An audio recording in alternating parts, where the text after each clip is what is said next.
ગાંધીનગરની ચૈતન્ય સ્કૂલમાં સ્પોર્ટ ડેની શાનદાર ઉજવણી કરાઈ છે ત્યારે શાનદાર પરેડ બાદ મશાલ પ્રગટાવવામાં આવી હતી।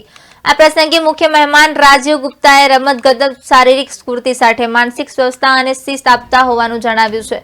આ પ્રસંગે ઓથ લીધા બાદ વિવિધ સાંસ્કૃતિક કાર્યક્રમ યોજાયા હતા। વિવિધ રમતોની રસાકભરી સ્પર્ધા યોજાઈ હતી। આ કાર્યક્રમમાં inter athletic coach, director, trustee સહિત અનેક લોકો ઉપસ્થિત રહ્યા હતા।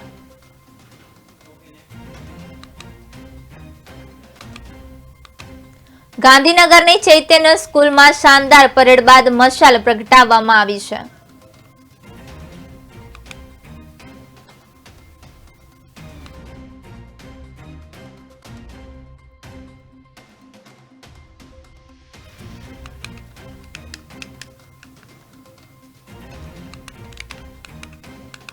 વિવિધ રમતોની રસાકભરી સ્પર્ધા યોજાઈ હતી। આ કાર્યક્રમમાં inter athletic coach, director, trustee સહિત અનેક લોકો પણ ઉપસ્થિત રહ્યા હતા। ગાંધીનગરની ચૈતન્ય સ્કૂલમાં શાનદાર પરેડ બાદ મશાલ પ્રગટાવવામાં આવી હતી।